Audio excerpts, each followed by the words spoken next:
محترم استاد، در فکر ما بود که بزن خود طلاق بتیم، ولی تلفظ به ما یاد نیست. آیا طلاق واقع میشه یا نه؟ نه، فقط به تصور و به فکر طلاق واقع نمیشه تا وقتی که به طلاق تلفظ نشوه، زبانا صراحتا ورا نبگویی. فقط به تصور و به فکر طلاق واقع نمیشه. برای طلاق تلفظ کردن ضروری است. ما در یک شرکت کار میکنیم، اونها به ما اجازت جماعت نمیده. آیا برای من ترک جماعت جواز داره یا خیر؟ نه، جماعت راجح قول این است که جماعت واجب است. لہذا در این چیزها که از طرف شریعت بر شما لازم باشه، در این اوامر شما نمیتوانی که اطاعت مخلوق کنی. لا طاعت لمخلوق فی معصیت الخالق. لہذا اگر شرکت یا کمپانی یا کلان به شما اجازت جماعت نمیده، شما باید او کار را ترک کنی. در این چیز اطاعت اونها لازم نیست. و جماعت را ترک کردن به این سبب جایز نیست، زیرا که عذر شمار نمیشه. این عذر نیست. اگر کدام کس در رکعت آخری نماز پیشین همراه امام شریک شوه، اعاده نماز باقی چطور باید شوه؟ اعاده نماز شما که در نماز 4 رکعتی همراه امام در رکعت آخر شریک شوی، باقی 3 رکعت باید شما چطور بخوانی؟ علماء کرام نوشته کرده که اول 2 رکعت را در اول 2 رکعت باید سورت بخوانی، در آخری رکعت باید سورت نخوانی. فهمیدی؟ جواب بیتی فهمیدی؟ در اول 2 رکعت باید سورت بخوانی، در آخری رکعت باید سورت نخوانی. یک دوهم، در اول 2 رکعت که شما میخوانی پر میخوانی، در اون سورت میخوانی، در میان او 2 رکعت نشستن ضروری است. یعنی 1 رکعت که خواندی باز بشینی، باز آخری 2 رکعت را بخوانی. پر که است، اول 2 رکعت که اعاده میکنی او پر است، در اون سورت است. ولی در میان او 2 رکعت که پر است، در میان اونها قاعده است، در میان اونها باید بشینی. این قول امام محمد رحمه الله است. و قول امام اعظم رحمه الله ای است که شما باید اول 2 رکعت پر را بخوانی، بعداً بشینی.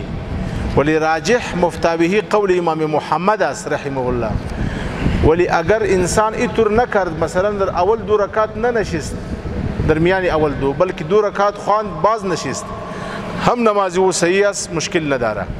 و صحیح طریقه ای است که 1 رکعت بخوانی پر، باز بشینی، بعد استاد شوی دوباره یک دیگر رکعت را بخوانی، قرات بخوانی، سورت بخوانی، و در آخری 2 رکعت باز در میان او نشستن نیست. محترم شیخ صاحب، یو کس دکاندار ته گاک پیدا کوي او پر هر گاک 10 افغانی غواړي، دا جواز لري کنه؟ بالکل جواز لري. دیته دلالی وایي، عربي کې دیته دلال وایي، دلالی یا سمساری، او موږ تاسو ورته په کمیشن کاری وایي. کمیشن کاری ورته وایي. کمیشن کاری جایز ده شرعاً. کمیشن کاری کم مشکل نه لري. لہذا یو کس چې و دکاندار ته ګراک راولي، نو هغه کولی شي چې پر دې خپل کار باندې د دکاندار څخه کمیشن واخلي.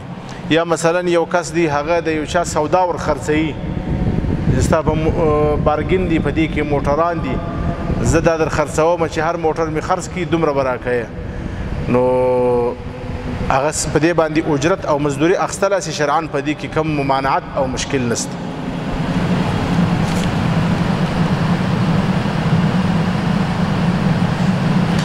جناب استاد، بعضی مردم مویه‌های انسانی را میخره. آیا خرید و فروش مویه‌های انسان جایز است یا نه؟ جایز نیست. انسان محترم است. استفاده از اعضای انسان اگرچه موی باشه، اگرچه ناخن باشه، شرعا نه فروختی جایز است، نه خریدی جایز است، نه استفاده از اونها جایز است. یہ حرام است، ناجایز است. اگر کدام شرکت والا یا کدام کسی چیزها میخره جایز نیست، جواز نداره.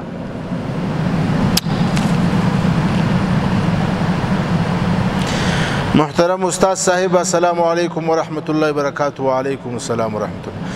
ځینې ښځې د مازدیګر څخه بعد جارو وهل بد ګڼي، آیا دا حقیقت لري که نه؟ نه، مشکل نه لري. د مازدیګر پس هم جارو وهلی شي. د جارو په وهلو کې شرعاً کم ممانعت نشته. دې ته بدپالي وایي. په اسلام کې بدپالي نشته، نیکپالي شته، خو بدپالي په اسلام کې نشته. لا هامته ولا طیرته ولا سقر. نبی اکرم صلی الله علیه وسلم دا ټول کارونه منع کړي دي. دا په شریعت کې اهمیت نه لري. بعضې ښځې وایي ماښام جارو مه کوه، ماښام جارو مه کوه، دا نقصان لري. مازدیګر جارو مه کوه، دا نقصان لري. غچي بعضې خلک ښځې منع کوي، وایي غچي مه شرنګوه، دا څه کوي؟ تاوان کوي، جنګ جوړېږي. اورېدلې مو دا د کور په دیواله باندې یو قسم دغه دی، موږ ټپوس ورته وایو، تاسو څه ورته وایاست؟ دا چې د کور په دروازه کښېني خلک وایي جنګ جوړېږي. دا ټوله بدپالي ده. بدپالي په اسلام کې اهمیت نه لري. حضرت حکیم الامت رحمه الله مولانا اشرف علي تهانوي رحمه الله کتاب لیکلی دی په نامه باندې اغلاط العوام. په عوامو کې چې کومې غلطې خبرې مشهوره دي هغه ټولې جمع کړي دي، په کې دام راوړې ده. دا په اسلام کې کوم اصل نه لري.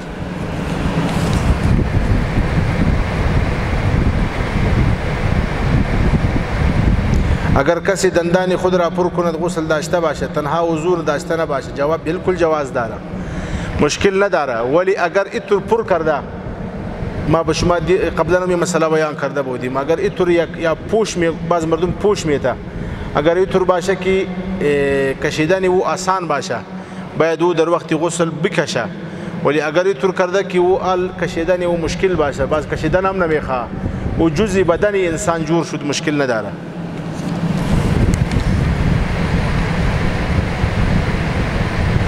محترم مفتی صاحب السلام علیکم. اگر کسی شهید شوه و قرضدار هم باشه، قرض آن بخشیده میشه؟ نه، قرض او بخشیده نمیشه، زیرا که قرض او از حقوق العباد است. حقوق العباد معاف نمیشه. این به شهادت معاف میشه، نه به ولایت و بزرگی معاف میشه، نه به علم معاف میشه. حقوق العباد اگر بنده او را معاف کنه یا شما او را ادا کنی میشه، اگر ایطور نکنی ادا نمیشه. فهمیدی؟ ای به شهادت هم ادا نمیشه. یک جنازه را آورد، نبی اکرم صلی الله علیه وسلم را صحابه کرام اطلاع داد که یا رسول الله جنازه حاضر است برای خواندن جنازه. نبی علیه السلام که آمد پرسان کرد که برای خود قرض نیست؟ یک کس گفت که بله برای ما قرض داریم. نبی علیه السلام اعلان کرد که صلوا علی میتکم، ما جنازه نمیتیم، زیرا که ذمه او گرو است، ما جنازه نمیتیم. بر اندیوال خود شما جنازه بخوانی ما نمیتیم، زیرا که قرضدار است. بعد یک کسی استاد شد گفت یا رسول الله قرض او ما ادا میکنیم. بعد نبی علیه السلام جنازه داد.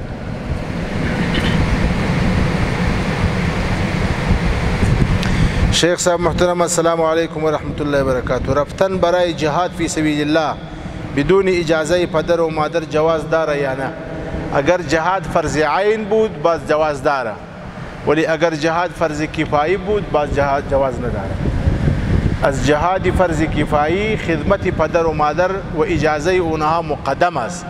اگر جهاد فرض عین بود بعدن اجازه ضرورت نداره. باز زن هم میتوانه که بغیر اجازه خاوند خود بروه، غلام میتوانه که بغیر اجازه مالک خود بروه.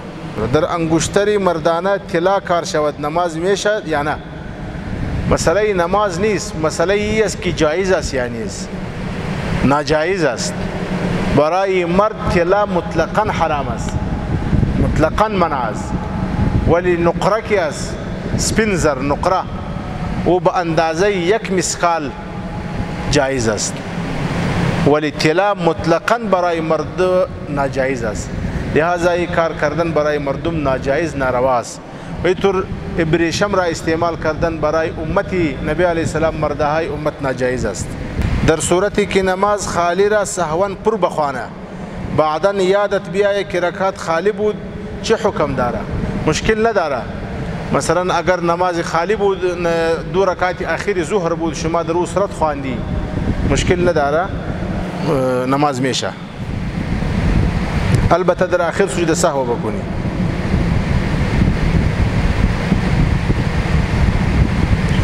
محترم شیخ صاحب له خارجي خیریه او غیر خیریه مؤسسه سره کار کول څه حکم لري؟